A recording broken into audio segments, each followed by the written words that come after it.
सद्गुरुदेव जी की जय हो। भाइयों बहनों, आप सभी का जगत गुरु मिशन में स्वागत है। और आज ये दास आपको मदनपंथी नितिन रायजादा जी के कुछ ऐसी बातें बताएगा जो आपको सुन करके हंसी भी आएगी, और यदि आप इस पंथ से जुड़े हैं तो आपको इस चीज़ का एहसास होगा कि आप किस तरह के भ्रमित पंथ से जुड़े हुए थे, जिसको कहा जा सकता है कि काल की भांग का जिसने अत्यधिक सेवन कर रखा है, और उसका दास इसमें प्रमाण भी देगा। लेकिन उससे पहले दास बता दे कि यदि इससे पहले का वीडियो जो कि आत्मा व परमात्मा के भेद के संबंध में था, उसे देखना चाहते हैं तो आई बटन पर क्लिक करके देख सकते हैं। और इससे पहले के वीडियो की भी जो प्लेलिस्ट है उसे भी देखना चाहते हैं तो जा करके उसमें देख सकते हैं। तो आइए शुरू करते हैं। और उससे पहले दास ये बताना चाहता है कि नितिन जी जो बोलते हैं कि जो भी वाणी ये पढ़ते हैं उसमें ऐसा ये खो जाते हैं। खोने का अर्थ ये है कि उसके आगे पीछे के बारे में इनको कुछ भी भान नहीं होता है, कोई भी ज्ञान नहीं होता है। बस उसी वाणी को ये जस्टिफाई करना चाहते हैं, बाकी सारी बातें भूल जाते हैं, और इसी कारण ये भ्रमित अवस्था को प्राप्त हो जाते हैं। और उस भ्रम में क्या क्या भूल जाते हैं उसका प्रमाण आपके सामने प्रस्तुत है। आइए सुनते हैं। जो कण कण में व्याप्त है वो मन ही है, वो ब्रह्म ही है, जिसके अंदर सब ब्रह्मांड है। ब्रह्म कोई आदमी नहीं है कि कोई पुरुष है और किसी लोक में बैठा है। ब्रह्म कौन है? इस कण कण में व्याप्त ही ब्रह्म है, और ब्रह्म केवल एक है। एको ब्रह्म द्वितीय नास्ति, यानी कि केवल एक ब्रह्म है, दूसरा कोई ब्रह्म नहीं है। एक ही ब्रह्म में सारा संसार फंसा हुआ है। उसी ब्रह्म के अंदर पत्थर भी है, आप भी हैं, हम भी हैं, ये ग्रह भी है, सूरज भी है, चांद भी है, सितारा भी है। कोई ऐसी जगह नहीं जहां पर ये ब्रह्म नहीं है। ये कोई काल नहीं है, ये है समय। इसी समय में ये धरती का भी नाश करता है, ये पर्वत का भी नाश करता है, ये हमारे शैलों का भी नाश करता है, ये अखिल सृष्टि का नाश करता है, लेकिन इसका नाश नहीं होता। ये ब्रह्म है, इसको दोस्तों समझना पड़ेगा। ये ब्रह्म है, ये कोई काल भगवान नहीं है। जो ब्रह्म की बात आते ही काल भगवान याद आ जाता है, लोगों के पुरुष याद आ जाते हैं, ये ऐसा नहीं है। कबीर साहब ने ब्रह्म को क्या बोला है कि प्रथमे भूला ब्रह्म अखंडित, झाई आपनी मानी। तो आपने सुना, इसमें नितिन रायजादा जी बता रहे हैं कि ये ब्रह्म जो है वो मन ही है, और ये एक ही है। ब्रह्म एक ही है, दूसरा नहीं होता। चलिए मानते हैं। अब आगे क्या बता रहे हैं कि ये ब्रह्म जिसको लोग कोई समझ लेते हैं, कोई पुरुष होगा या कोई और होगा, ऐसा नहीं है। या लोग इसको काल भगवान समझ लेते हैं, तो ये बता रहे हैं ये काल नहीं है। ये ब्रह्म, ये मन क्या बता रहे हैं, ये समय है। अब इनकी इस बात को ध्यान रखिएगा, जो अगली ऑडियो होगी उसमें ये चीज़ स्पष्ट हो जाएगी कि ये बता रहे हैं कि वो ब्रह्म एक ही होता है, दूसरा नहीं होता है। और उसी हिसाब से यहाँ बात भी सही है, लेकिन इसी बात को समझना है आगे कि अगली ऑडियो में स्वयं क्या बोलेंगे उसके बारे में। तो आइए सुनते हैं। एक राम का सगल पसारा, ये जो तीसरा राम है ये कौन है?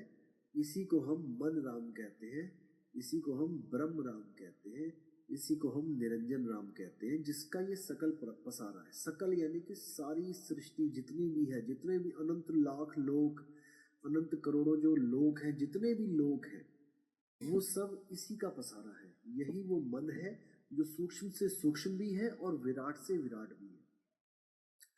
तो इसी जो तीसरे नाम का सकल पसारा है, इसी को हम कहते हैं ब्रह्म। शून्य हर जगह, ये हर लोक में आपको ये मिलेगा। ऐसा कोई लोक नहीं जहां पे ये आपको नहीं मिलेगा। तो यहाँ पर भाई साहब बता रहे हैं कि जो तीसरा राम बताया है उसको मन बताया है, मन राम यानी ब्रह्म।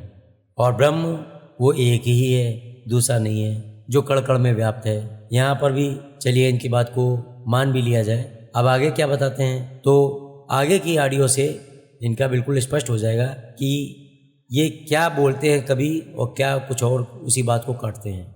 जीव का मतलब होता है जो सदा सदा जीवित रहे, उसको जीव बोला जाता है। जो सर्वथा मन, बुद्धि, अहंकार और 5 तत्वों से न्यारा है, उसी जीव के कारण ये मन चल रहा है। ये मन की अपनी हैसियत नहीं कि ये आपसे कुछ करे। ये हमेशा जीव से ही शक्ति लेता है और अपनी इच्छाओं को प्रकट करता है।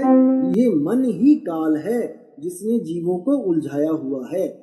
जब तक आप जीव और मन को अलग अलग नहीं कर पाओगे, जब तक आपकी मुक्ति संभव नहीं है।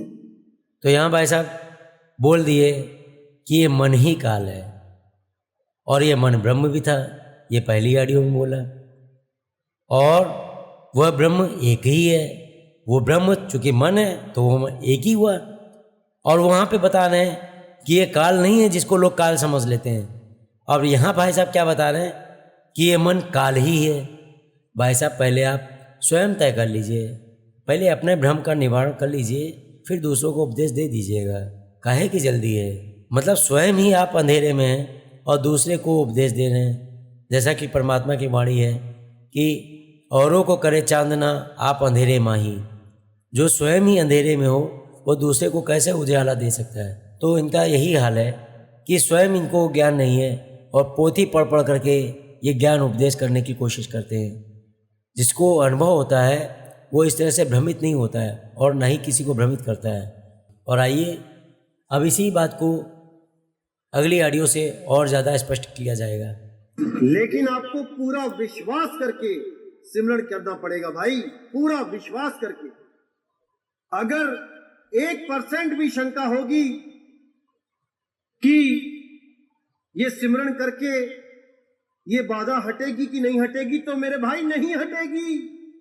क्योंकि आपके मन में 1% भी भ्रम है तो ये भ्रम भूत आपको दबोच लेगा। इसीलिए मैं हर बार कहता हूं कि 100% होके आओ भाई, जिसने भी आना है। तो यहाँ पर ये भाई साहब बता रहे हैं कि परमात्मा की प्राप्ति के लिए पूरा विश्वास करके सुमिरन करना पड़ेगा। सही बात है, लेकिन अब जो यहाँ पर बोल रहे हैं ये अगली ऑडियो में स्वयं उस बात को काटते हुए देखिए। गलत नाम जप रहे हो और आपने पूरा विश्वास कर लिया है कि इससे मेरी मुक्ति हो जाएगी, तो सत्य को इससे कोई फर्क नहीं पड़ता, सत्य आपको नहीं मिलेगा। लेकिन आपने अगर सही वस्तु पकड़ ली है और आप उसका सिमरण कर रहे हो, तो इससे आपके विश्वास और ना विश्वास से कोई लेना देना नहीं। जिस चीज को आप कोशिश कर रहे हो वही चीज आपको प्राप्त होगी, उसमें कोई बदलाव नहीं होगा। तो यहाँ पर ये भाई साहब ने क्या बताया कि यदि आपको सच्चा नाम प्राप्त हो गया तो उसका विश्वास से कोई लेना देना नहीं। और जबकि अपनी इससे पहले वाली ऑडियो में स्वयं बता चुके हैं कि यदि आपको विश्वास नहीं होगा तो उसका आपको कोई भी लाभ, कोई भी फल नहीं प्राप्त होगा। तो भाई साहब, नितिन भाई साहब जी, पहले आप अपने स्तर को स्वयं ही सुधार लें, पहले अपनी भ्रम अवस्था को दूर कर लें, फिर दूसरे के भ्रम को निवारण कर लीजिएगा। पहले स्वयं को तो उजाले में ले आइए, लोगों को बाद में ले आइएगा, आप भी साथ में आइएगा, लेकिन पहले अपनी भ्रमित अवस्था को दूर कर लीजिए। तो इसी के साथ में दास आप सबसे विदा लेता है, क्योंकि ज़्यादा ऑडियो लंबी हो जाएगी तो लोगों के पास भी ज़्यादा समय नहीं है, इसलिए अब दास को इजाज़त दीजिए। जय हो बंदी छोड़ के।